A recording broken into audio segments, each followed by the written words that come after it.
E assim os dias se passaram, com Rommel e Rundstedt furiosos com sua indecisão. Depois de várias semanas, Hitler finalmente aceitou que a Normandia era o verdadeiro destino. Mas aí já era tarde demais. Os aliados haviam estabelecido uma cabeça de praia. Em agosto eles invadiram a Normandia, colocando os alemães em plena retirada. Para Hitler o desastre foi mais um sinal de incompetência das pessoas a seu redor. Ele não tinha ideia do quanto fora iludido. Interpretação. Ao tentar enganar Hitler a respeito das invasões na Normandia, os aliados enfrentavam um problema. Não só o Führer era desconfiado e cauteloso por natureza, como ele sabia de tentativas anteriores para iludi-lo e que os aliados tentariam enganá-lo de novo. Como os aliados poderiam esconder o verdadeiro objetivo da vasta armada de um homem que tinha razões para acreditar que eles tentariam confundi-lo e estava examinando minuciosamente cada um de seus movimentos? Felizmente, o serviço secreto britânico tinha sido capaz de fornecer aos planejadores do desembarque no dia D, inclusive o primeiro-ministro Winston Churchill, informações que provaram ser valiosíssimas para eles. Primeiro, eles sabiam que Hitler estava ficando paranoico, ele estava isolado e trabalhando demais, sua imaginação fervilhava. Ele tendia a ter explosões emocionais, e desconfiava de tudo e de todos. Segundo, sabiam de sua crença de que os aliados tentariam invadir os Balcãs antes da França e que o desembarque na França seria em Paz de Calais. Ele quase parecia querer que estas invasões acontecessem, como prova de sua superior capacidade de raciocínio e previsão. Enganando Hitler para que mantivesse suas forças dispersas pela Europa e França, os aliados teriam uma ligeira margem de tempo para estabelecer uma cabeça de praia. O segredo era apresentar a ele um quadro, composto de muitos tipos diferentes de evidências, que lhe diria que os aliados estavam fazendo exatamente o que ele pensava. Mas este quadro não podia ser composto de todos os sinais luminosos apontando para os Balcãs e para o Paz de Calais cheiraria a blefe.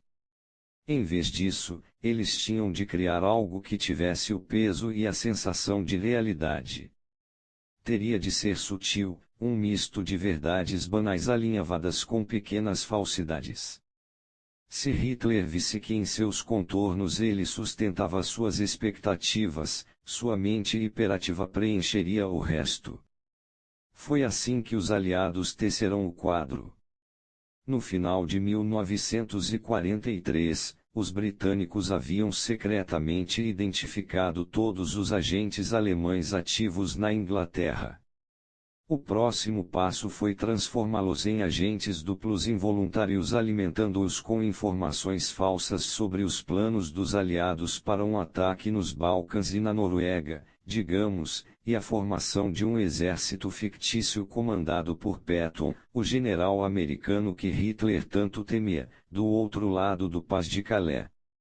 Este exército, FUSAG, existia apenas em pilhas de documentos falsos e transmissões por rádio que imitavam um exército normal.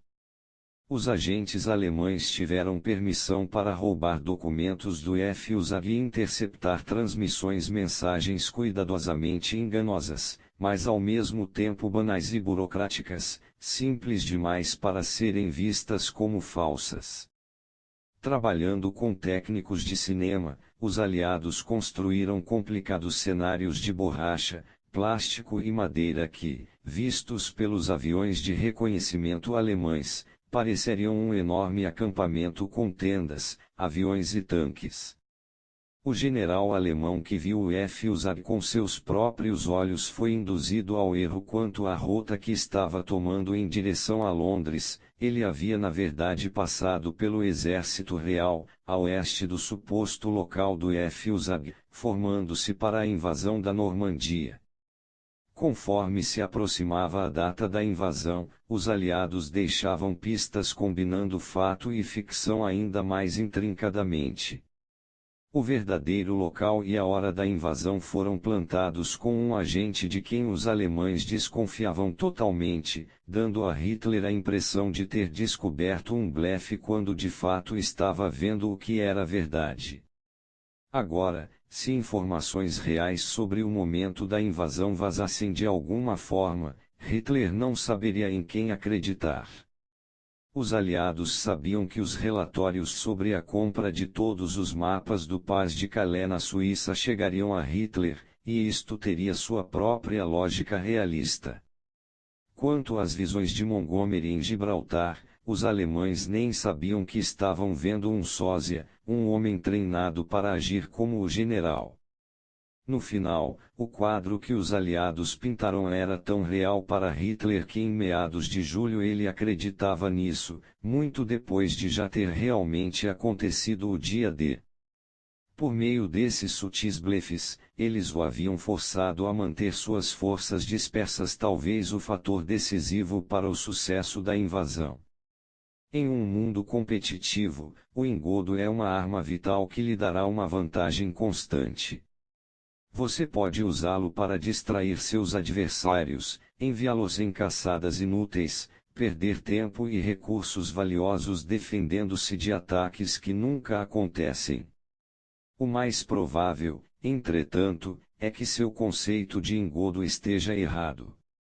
Ele não implica ilusões complicadas ou todos os tipos de distrações pomposas. As pessoas são sofisticadas demais para caírem nessas coisas. O engodo deve espelhar a realidade. Pode ser elaborado, como o dos britânicos em torno do dia D, mas o efeito deve ser o de realidade apenas sutilmente, só de leve, alterada, não transformada por completo. Para espelhar a realidade, você precisa compreender sua natureza. Acima de tudo, a realidade é subjetiva, nós filtramos o que acontece através de nossas emoções e preconceitos, vendo o que queremos ver. Seu espelho falso deve se ajustar aos desejos e expectativas das pessoas, convidando-as a dormir. Se os aliados quisessem atacar o Pas de Calais, como Hitler suspeitava, e tentado convencê-lo de que o ataque estava chegando à Normandia, isso teria sido muito mais difícil do que tirar proveito de sua crença pré-existente. Seu falso espelho deve incorporar coisas que são visivelmente verdadeiras. Ele deve parecer um tanto banal, como a vida ela mesma. Ele pode ter elementos contraditórios, como o blefe do dia D, a realidade com frequência é contraditória. No final, como um quadro de Escher, você deve mesclar verdade e ilusão a tal ponto que se tornem indistintas e seu falso espelho é aceito como realidade. O que desejamos, acreditamos logo, e o que nós mesmos pensamos, imaginamos que os outros também pensem. Júlio César, 100-44 AC. Chaves para a guerra. Nos primórdios da história da guerra, líderes militares se viam diante do seguinte dilema: o sucesso de qualquer esforço de guerra dependia da capacidade de saber o máximo possível sobre o outro lado, suas intenções, seus pontos fortes e fracos. Mas o inimigo jamais revelaria espontaneamente estas informações. Além do mais, o inimigo com frequência vinha de uma cultura estrangeira, com seus modos peculiares de pensar e se comportar. Um general não podia realmente saber o que se passava na cabeça do general adversário. Visto de fora, o inimigo representava uma espécie de mistério insondável. E na falta de alguma compreensão do outro lado, um general estaria operando no escuro. A única solução era analisar bem o inimigo em busca de sinais externos do que estava acontecendo no interior. Um estrategista poderia contar as fogueiras no campo inimigo, por exemplo, e as mudanças nessa quantidade ao longo do tempo. Isso mostraria o tamanho do exército e se ele aumentava com a chegada de reservas ou diminuía ao dividir, ou talvez conforme os soldados desertavam. para ver para onde estava indo um exército, ou se ele estava se preparando para a batalha. O estrategista teria de procurar sinais de movimento ou mudanças em sua formação. Ele tentaria arrumar agentes e espiões para relatarem sobre estas atividades do lado de dentro. Um líder que colhesse um número suficiente destes sinais e os decifrasse corretamente poderia juntar tudo em um quadro razoavelmente claro. O líder também sabia que, assim como ele estava observando o outro lado, o adversário estava fazendo a mesma coisa com ele.